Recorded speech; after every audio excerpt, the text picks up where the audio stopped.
Have you ever heard of chromatic movement in music? It's really only talking about going up a half step or down a half step constantly. That's all chromatic movement is. There's no leaps in it, it's just half steps.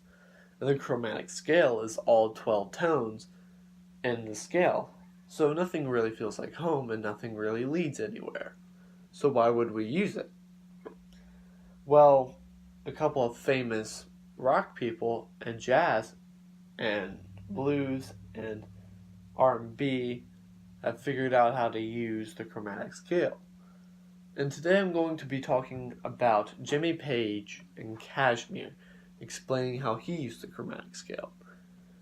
He started it off making sure that you knew that D was what we were in by strumming, because you have two Ds right there, and then a fifth.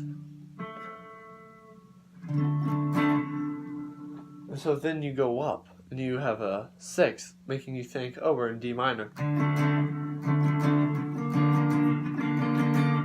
Then it goes up another half step, which makes the key undistinguishable, because no key has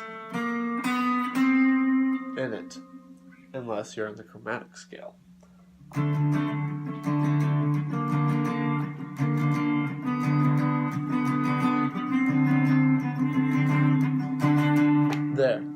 There he does it. He strums all D's in one chord, and that makes it resolve because you're all on the same note. It's about establishing what your note is going to be, and with chromatic scale you can cause tension, and with that tension you can have an extreme resolution, and it's beautiful. So Kashmir, like I was saying, is you're playing it as a power chord basically. You have this giant power chord to start off with. In the original recording, it's 3 Ds and 1/5. So he goes, does that twice, as we know. And then he does a sixth. Then he does a sharp sixth. Then he does a flat 7. And then he goes to D. He jumps up a whole step and goes to D, but only for half a measure before he goes back. But everything else got a full measure to build extra tension. So our resolution is only short timed before we go back to build more tension. And that keeps our ear going out throughout the song until, he starts playing other things in the song. And we've all heard the song Kashmir. If you haven't, go listen to Kashmir by Led Zeppelin. I'll link the topic video in the description. But with it, so what we have in this piece, let's call it, is the 5 going to the 6, going to the sharp 6, going to the flat 7, going to our 1. But if we're in the chromatic scale, why don't we use the sharp 7 as well?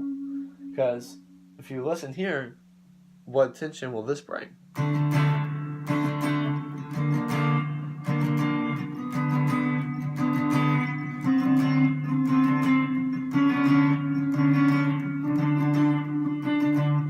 Brings an odd feeling of tension instead of jumping to a resolution. So I'm going to play both versions back to back for you.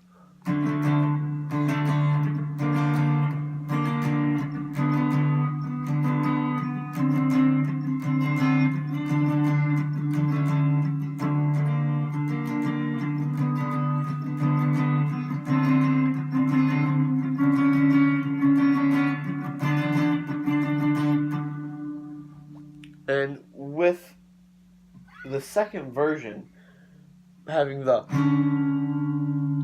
you have an interval of a minor second, causing extreme dissonance. And what is most likely the most dissonant interval is a minor second. And to keep the flow of the song going, he doesn't want extreme dissonance. He just wants tension. He doesn't want you to go away and stop listening because it's unpleasant. Because that is very unpleasant. He wants you to feel the tension but be satisfied. He doesn't want you to be dissatisfied, he wants you to be satisfied. And Jimmy Page knew what he was doing. He knew what the chromatic scale was. He was a smart guy. So he played 5, 6, sharp 6, flat 7, and 1. That's all Kashmir was. And with that, it created one of the best rock songs in my opinion. Not the best, nowhere near the best, but one of the best. By using the chromatic scale to create so much tension. And that's all, to me, what the chromatic scale can be used for. Sure, it can add color to something. Like I said, the jazz piece, the jazz like that I was playing.